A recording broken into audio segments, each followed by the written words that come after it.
The night it started wrong. There's one night I still think about more than I probably should. It's been years now, and I've worked a lot of different security jobs since then. Different places, different people, different kinds of shifts. Most of them were exactly what you'd expect: long hours, quiet nights, nothing really happening. But not all of them.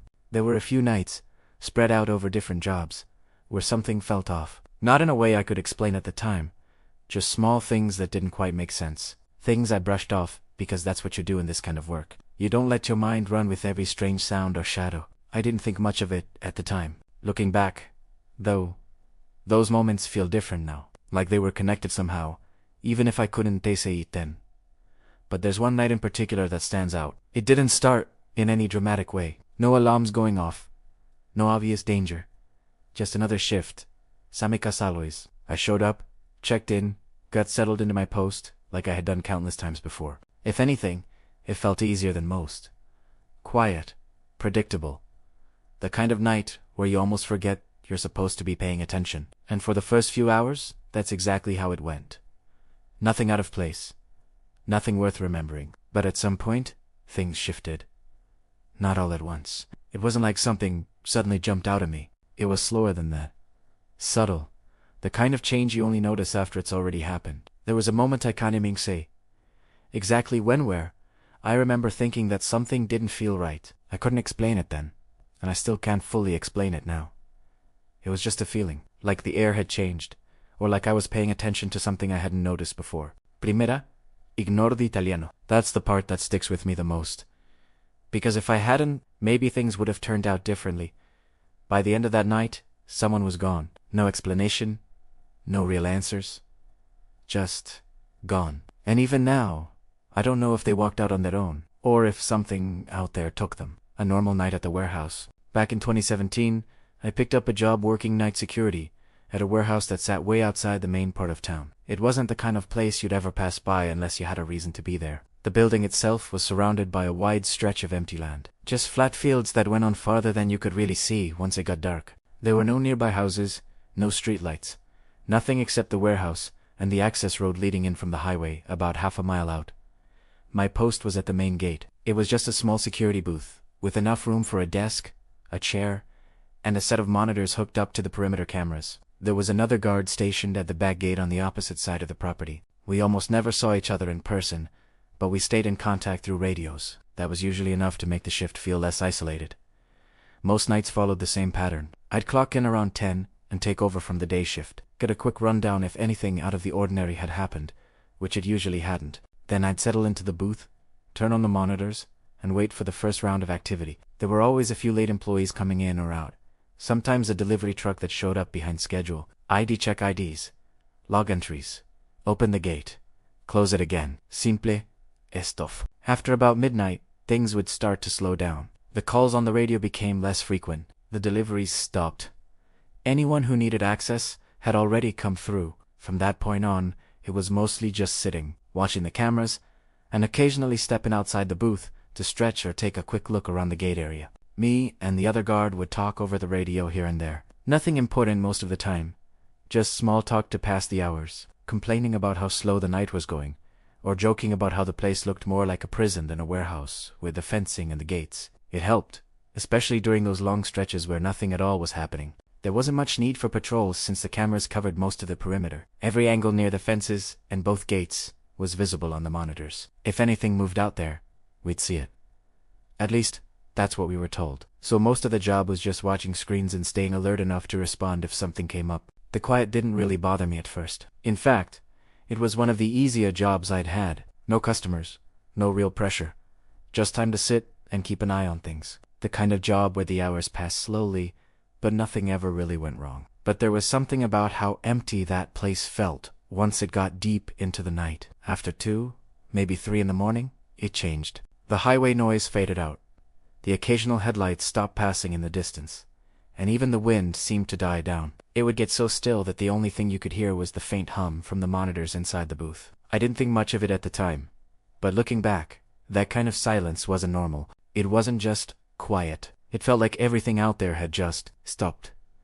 Stubbed. The first strange signal, it started off small enough that I almost forgot about it entirely. Sometime after midnight, maybe closer to 1, My radio crackled to life. It caught me off guard a little, because things had already slowed down by then. Primera picked it up, expecting something routine. But instead, there was a pause on the other end before he spoke. "Hey, did you hear that?" His voice sounded different. Not panicked exactly, but uncertain. Like he wasn't even sure he should be asking. I looked up from the monitors, half expecting to see something outside the booth. But everything looked the same as it had all night. The gate was closed, the fence line was still, nothing moving anywhere on the screens. "Hear what?" I asked. There was another pause. Longer this time. "I don't know." It sounded like someone yelling, like a scream or something, out by the side of the gate. I remember leaning back in the chair, glancing at the camera feed that covered his side of the property. It was empty, just the fence stretching out into the dark, the same as always. "You're messing with me," I said, more out of habit than anything else. "No, I'm serious," he replied. It was quick, but I don't know. It didn't sound right. I listened for a second, just sitting there with the radio in my hand. There was nothing. No wind, no movement, no sound carrying across the field. Just that same heavy quiet. "I didn't hear anything," I told him. "Probably just something from the highway or something echoing." "Yeah, maybe," he said. But he didn't sound convinced. After that, things went quiet again. The radio stayed still, and I went back to watching the monitors. For a while, it felt like nothing had changed. The same routine, the same stillness. If anything, I figured he had just imagined it, or heard something that carried from farther away. I didn't think much of it at the time. About 15 or 20 minutes later, the radio clicked again. This time, there was no voice right away. Just that soft static you get when someone keys in but doesn't say anything. I picked it up. "You there?" Nothing. I waited a second, thinking maybe he was about to say something, but the line just stayed open. Then, it clicked off. I stared at the radio for a moment before setting it back down. It was strange, but not enough to worry about. Radios glitch sometimes. Someone hits the button by accident. It happens. Still, I switched one of the monitors over to get a better look at his side of the gate. The camera showed the same empty stretch of fence and dirt road. No movement. No one standing there. Nothing that explained why he would have keyed the radio without saying anything. A few minutes passed, and then his voice came back. More urgent this time. "Do you see that?" I straightened up in the chair and looked out through the booth window first, then back to the monitors. "See what?" I asked. "Out in the field," he said, "past the fence." I stepped out of the booth and looked out across the open land in front of me. At first, I didn't see anything, just darkness stretching out like it always did. But then, after a few seconds, something caught my eye. There was a light out there. It was faint, almost easy to miss, but it was moving. Not like a car or anything steady. It looked more like a flashlight, drifting slowly across the field, far enough away that I couldn't make out anything around it. "I see it," I said, narrowing my eyes. "Yeah, I see it." We both watched it for a while, neither of us saying much. The light moved in a way that didn't really make sense. It would pause, shift direction slightly, then keep going. There were no other lights out there. No vehicles. No reason for anyone to be walking that far out in the middle of the night. "You think it's someone?" he asked. "Has to be," I said, though I wasn't completely sure. It stayed visible for a minute or two longer, then drifted toward a part of the field that neither of our cameras covered well. After that, it just disappeared. No fadingao, no turning off. It was just gone. We stayed on the radio for a bit after that, both of us watching our respective screens, waiting for it to come back, or for something else to happen. But nothing did. The field went back to being empty, just like before. Eventually, things settled again. The radio went quiet. The monitors showed nothing, and for a while, it felt like maybe it had all just been nothing. Some random person cutting through the land or something we didn't understand at the time. But the feeling didn't completely go away. There was something off about it, something that didn't sit right the more I thought about it. I should have taken it more seriously. It walked out and never came back. I don't remember exactly how much time passed after that light disappeared. Bought it. Cold and tea have been more than an hour. The night had gone back to being quiet, almost too quiet again, and I had settled into that routine of watching the monitors and waiting for anything to happen. Then, the radio clicked. It was sudden sharp enough to pull my attention away from the screens immediately. I reached for it without thinking. Yeah, nothing came through. No voice, no background noise, just that faint static hum you get when someone keys in but doesn't speak. I waited a second, expecting him to say something, but the silence just stretched on. Then it clicked off. I frowned a little, staring at the radio in my hand. "You there?" I asked, pressing the button. No response? I let go and listened. Still, nothing. At that point, I wasn't worried yet. It was strange, sure. But like before, I figured maybe he hit the button by accident or set the radio down wrong. It happens more than you'd think on long shifts. A minute went by. Then, another. I picked it up again. "Hey, you good?" Nothing. This time, something about it didn't sit right. He'd always answered, even if it was just to say he was busy or needed a minute. The silence felt different now. Too complete. I turned back to the monitors and switched over to the camera feed, facing the back gate. The angle showed his booth clearly, lit by the overhead light mounted above the door. The chair inside was empty. I leaned forward a little, squinting at the screen as if I had just missed something. Maybe he stepped out for a second? Maybe he was just off. I waited. Nothing changed. I sat there for a few minutes, telling myself not to overthink it. Maybe he stepped out to check something around the gate. Maybe he went to the side of the building where the camera couldn't see him. There were a dozen normal explanations, but after 10 minutes passed, with no movement on the camera and no response on the radio, I decided to check the footage. I pulled up the recording from a little earlier, rewinding back to just before the radio had clicked on by itself. The timestamp rolled back, and I watched the screen carefully. At first, everything looked normal. The booth door was closed. The light was on. No movement. Then, right around the time I remembered hearing the radio, the door opened. He stepped out. I felt myself lean closer to the screen without even realizing it. He didn't hesitate. He didn't look around like he was checking something. He just walked straight out of the booth and toward the gate. He unlocked it, opened it, then stepped outside the perimeter. That alone didn't make sense. We weren't supposed to leave our posts like that, not without calling it in or at least saying something over the radio. But what really stuck with me was the way he moved. It was steady.com. Like he knew exactly where he was going. He stopped just outside the gate and stood there for a second. I could see him lift the radio up, like he was about to say something. Then he lowered it and started walking, right out into the field. I watched as he moved farther away from the gate, his figure getting smaller the more distance he put between himself and the light. There was nothing out there, no reason for him to go that far. I kept watching, waiting for him to stop or turn back. He didn't. He just kept going until the darkness swallowed him completely. I sat there, staring at the screen long after he was gone, almost expecting him to reappear from the other side of the frame or walk back into view like nothing had happened. But he never did. That was the moment it really hit me that something wasn't right. I grabbed the radio again. "Hey, where'd you go?" I said, trying to keep my voice steady. No answer. I tried again. "This isn't funny, man. You good?" Still, nothing. I leaned back in the chair, running through options in my head. Protocol said I should stay at my post, report it, let management or the police handle it. That's what we were trained to do. But sitting there, watching someone walk out into the middle of nowhere and disappear without a word, it didn't feel like something I could just ignore. Part of me kept trying to explain it away. Maybe he saw something, maybe he thought it was someone trespassing and went to check it out. Maybe he'd come back any minute, but another part of me knew that didn't add up. He would have said something, eh? Always did. I sat there for another minute, maybe two, just staring at the empty camera feed, trying to decide what to do. Finally, I stood up. I stepped out of the booth and into the night air. It felt colder than it had earlier, or maybe I just noticed it more now. I walked a few steps away from the gate and looked out across the field. At first, I didn't see anything. Then, off in the distance, far past where he had disappeared, I saw it again.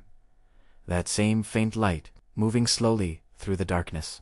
The light in the field. I stood there for a few seconds, just watching it, trying to make sense of what I was seeing. The light was faint, almost like it didn't belong out there, drifting slowly across the field in a way that felt deliberate, not random, not like someone just walking through. It moved further out, toward the tree line at the far edge of the property, the same direction I had just watched him go. I took a few steps forward without really thinking about it. The gravel shifted under my boots, loud in a way it hadn't been before. Out there, with everything so quiet, even small sounds felt amplified. "Hey!" I called out, louder than I expected. The sound just carried out into the dark and disappeared. No echo, no response. Just silence, swallowing it whole. I kept my eyes on the light. It paused for a moment, then shifted slightly, like it had reacted to something. To me, maybe. Then it started moving again. Further away, I felt that pull for a second. That urge to follow it, not even out of bravery, just confusion. Like if I got a little closer, I'd understand what was happening. I took another step. Then I stopped. Something about it hit me all at once. Not a sound. Not something I saw, just a feeling. The kind that doesn't give you a reason. Just tells you you're about to do something you shouldn't. The field suddenly felt bigger than it had before. Wider. Empty in a way that didn't feel normal anymore. There was nothing around me. No one else on that property. No lights, except the one I was staring at. And no clear idea of what I was walking toward. I realized how far he had already gone. How Izaliai could end up in the same place. Just another shadow disappearing into the dark. I stepped back. The light kept moving. Slow and steady. Like it didn't care whether I followed or not. For a second I just stood there, trying to calm myself down, telling myself this was nothing, that I was overthinking it. But the silence didn't help. It made everything feel heavier. Like the whole place was just waiting. I turned and walked back to the booth quicker than I meant to. Once I was inside, I shut the door and grabbed the radio again. "This isn't right," I said. More to myself than anything. No answer. I set the radio down and reached for my phone instead. My hands didn't feel shaky, but there was something off in the way I was moving, like I was trying to rush without fully realizing it. Primera Caleret in reported that the other guard had left his post and hadn't come back, that there was something out in the field, something I couldn't identify. Even as I said it out loud, it didn't sound like enough. It didn't explain anything. While I was on the phone, I kept glancing back at the monitors. The light was still there, further out now, smaller, fading. Eventually it just disappeared again, the same way it had before. No clear end. Just gone. After that, everything felt different. The police showed up not long after, and the company treated it like a serious situation. They searched the area, went out into the field, checked the surrounding land. They asked me questions, went over the footage, tried to piece together what had happened. But they didn't find anything, no sign of him, no footprints that led anywhere useful, no evidence of anyone else being out there. Just an empty stretch of land and a camera recording of him walking out into it. The official explanation was simple. Tout simple. They said he must have seen something, thought it was a trespasser, and decided to check it out. That something happened out there. Maybe he got lost. Maybe he ran into someone dangerous. But none of that made sense to me. He wouldn't have just walked off like that, not without saying anything. Not without calling it in first. And that light, I still don't know what it was, or why it felt like it was pulling him out there. The more I think about it, the more it bothers me. Because if I hadn't stopped when I did, if I had taken a few more steps into that field, that could have been me. The job I should have refused after the warehouse incident, I took a few weeks off night shifts. Not officially or anything. I just picked up different posts when I could. Day work. Shorter hours. Anything that didn't involve sitting alone in the dark for 8 hours straight. I didn't tell anyone why. It's not the kind of thing you can explain without sounding off. Eventually, though, I went back to nights. That's how I ended up at the next place. It was an abandoned building on the edge of a small town. The kind of place people only talked about in passing. It used to be some kind of large retail store years back, but it had been empty for a long time. The parking lot was cracked and overgrown. The signage was faded, and most of the windows were either boarded up or broken and covered from the inside. The city had been dealing with issues out there for a while. Break-ins, vandalism, people sneaking in to use the place for things they probably didn't want anyone knowing about. There were also rumors, nothing official, but people had gone missing around that area over the years. Enough that it made locals avoid it after dark. When I first got assigned there, I remember thinking it was just another job. Places like that always have stories attached to them. Most of the time, they're exaggerated or completely made up. Still, the guy at the office handing me the assignment hesitated for a second before giving me the details. "Just keep your reports updated," he said. "And if anything feels off, don't ignore it." I didn't ask what he meant by that. I probably should have. I wasn't alone on that post. At least not most nights. There was another guard working with me, Darren. He'd been with the company longer than I had.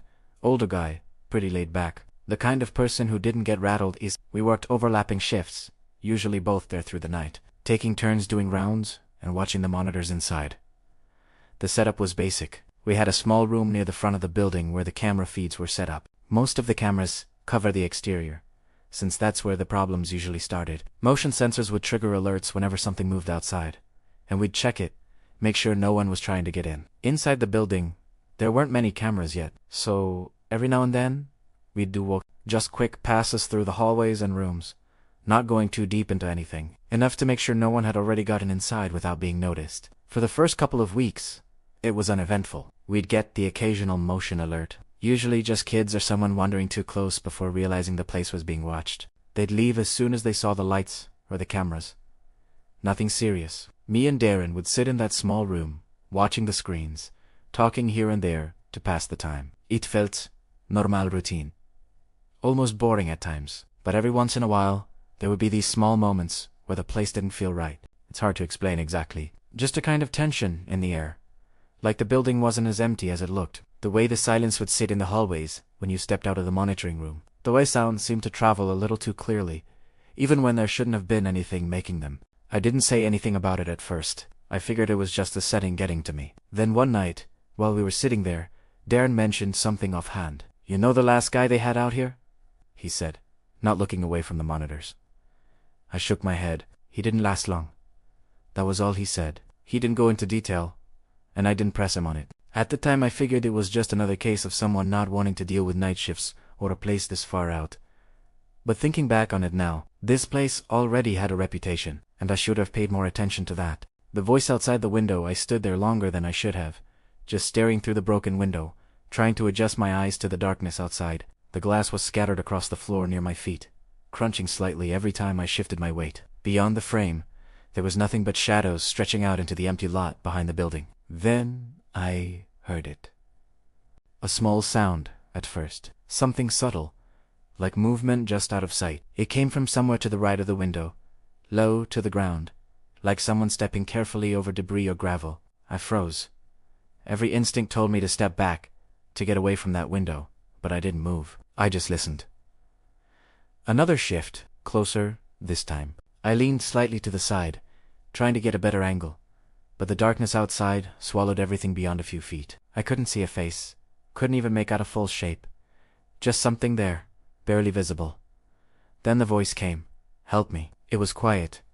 So quiet I almost thought I imagined it. I held my breath, waiting. A few seconds passed, stretching longer than they should have. Then it came again, just as soft. "Please, help me." There was something wrong with it. It sounded human, but not right. Like it was being forced out slowly, unevenly. The kind of voice that didn't carry like it should, even though the person was close enough that I should have been able to hear more than a whisper. I didn't say anything. I couldn't.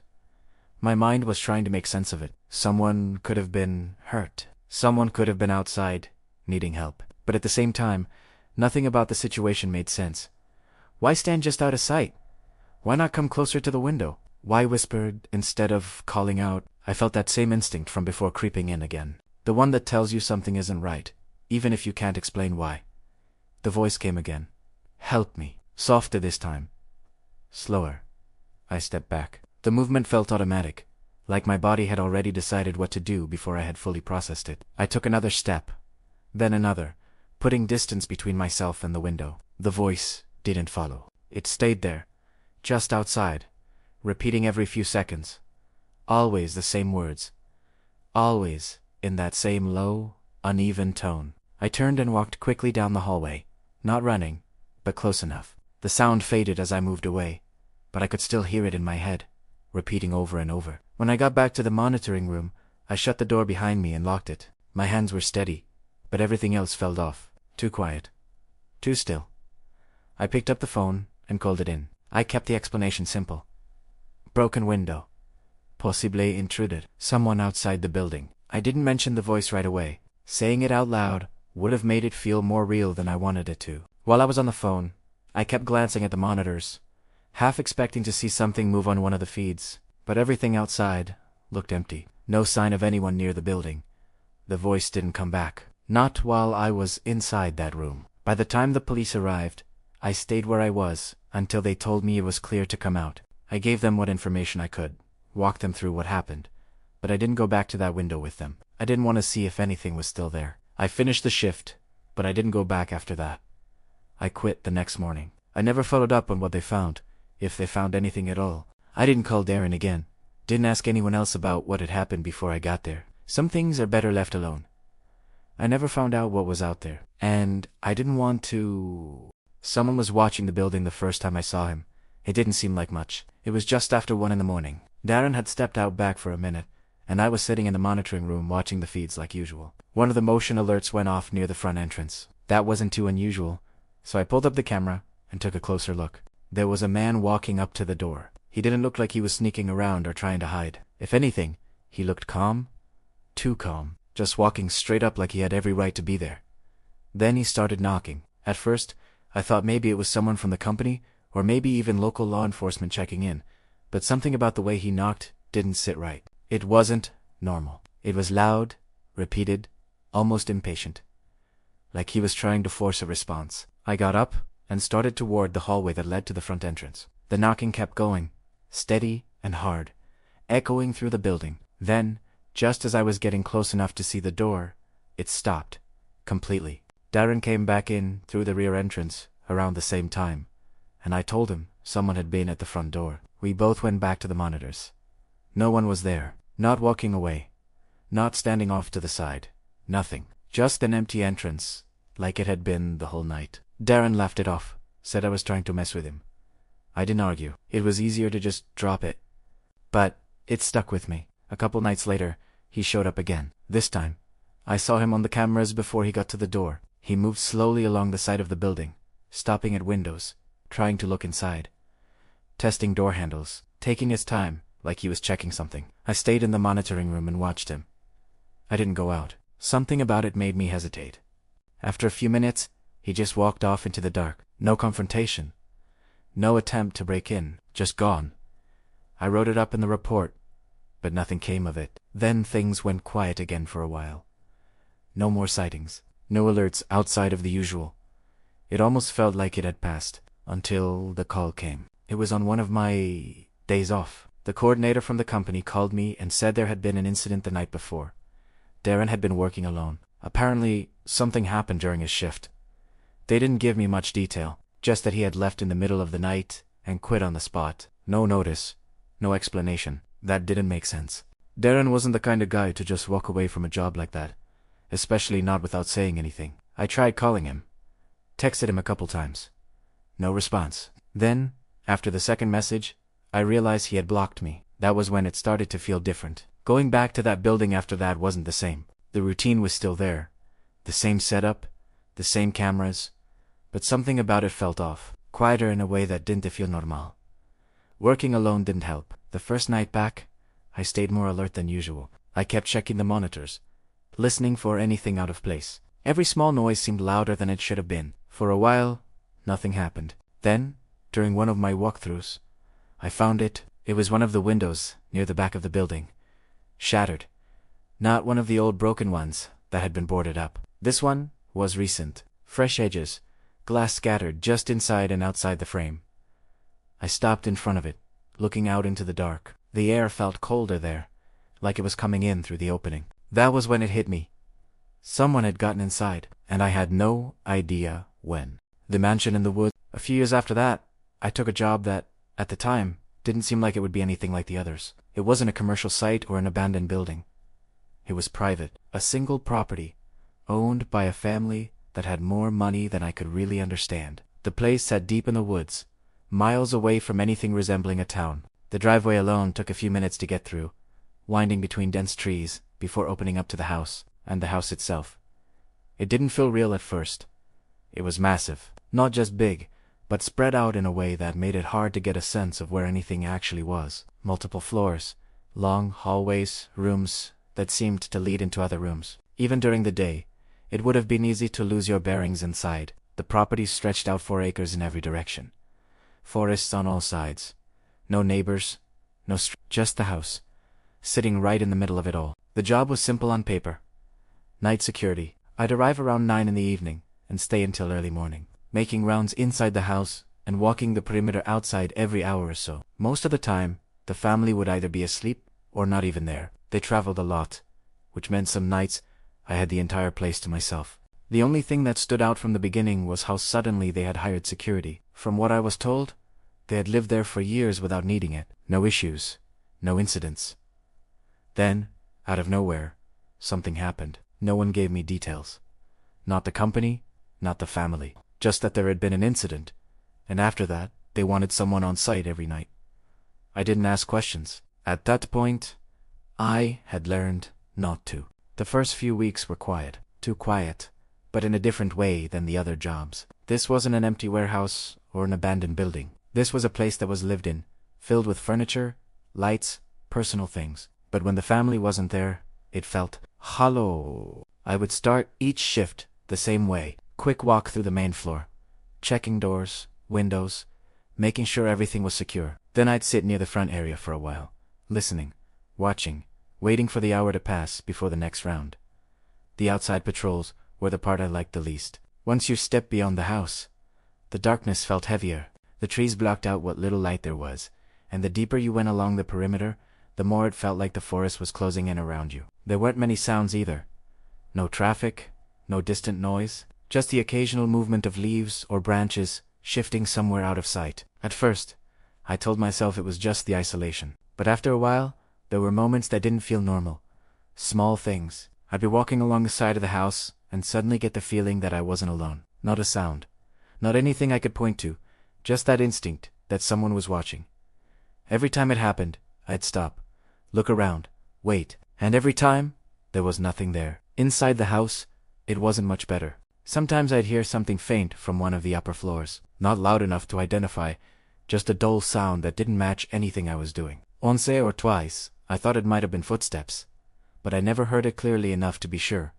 I tried to ignore it. That's what you do in jobs like that. You don't let your mind fill in the blanks. Then one night, one of the house phones started ringing. It caught me off guard because I didn't even know where all of them were. The sound echoed through the lower floor, distant and hollow, like it was coming from somewhere deeper in the house. I didn't go looking for it. I just stood there and listened as it rang a few times. Then stopped. No message, no follow-up. Just silence again. And for some reason, that bothered me more than anything else.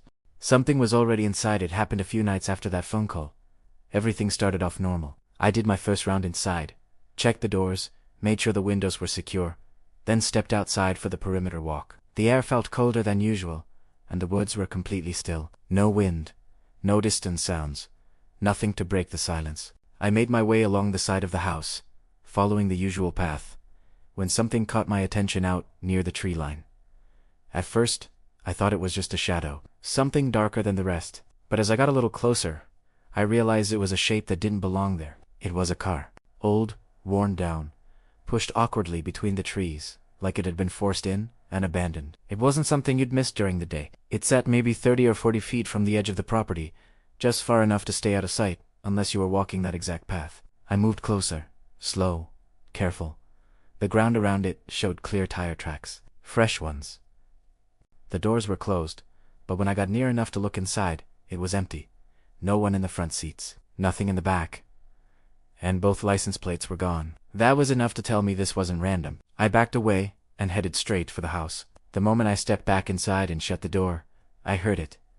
A dull thump from somewhere above me. I froze, listening. Then, another one. This time clearer.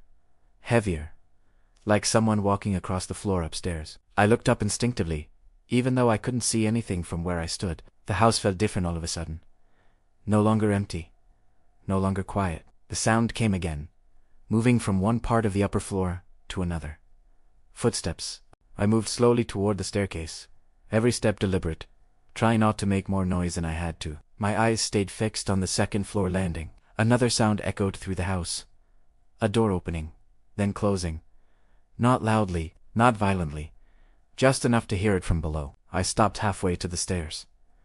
That was when it hit me. There wasn't just one set of footsteps. There were multiple subtle differences in timing, in weight. Movement happening in more than one place at once. I stepped back. Quietly. Every instinct was telling me the same thing now. I wasn't supposed to be there. I turned and moved toward the nearest room on the main floor. Not to hide, but to put something solid between me and the open space. My hand went straight to my phone. I called the police. I kept my voice low, steady enough to explain what was happening without drawing attention to myself. As I spoke, the sounds continued above me. Footsteps crossing the floor. Another door opening somewhere deeper in the house. Then something heavier. A sudden movement on the stairs. I held my breath. It stopped halfway down. No voice. No rush. Just But since I stayed completely still, phone pressed to my ear, barely breathing. I could feel how exposed I was, how little distance there really was between me and whoever was up there. Minutes passed like that. Then, slowly, the sound shifted again, moving away, back across the upper floor, then toward the far side of the house. I heard a door open somewhere in that direction, this time louder, followed by the faint sound of something outside. By the time the police arrived, the house was quiet again. They cleared the entire place, checked every room, every hallway, but they didn't find anyone inside. When they searched the woods, the car was still there, but whoever had brought it had already gone. No clear footprints leading away. No faces caught on anything, just signs that people had been there, and that they had left before anyone could see them clearly.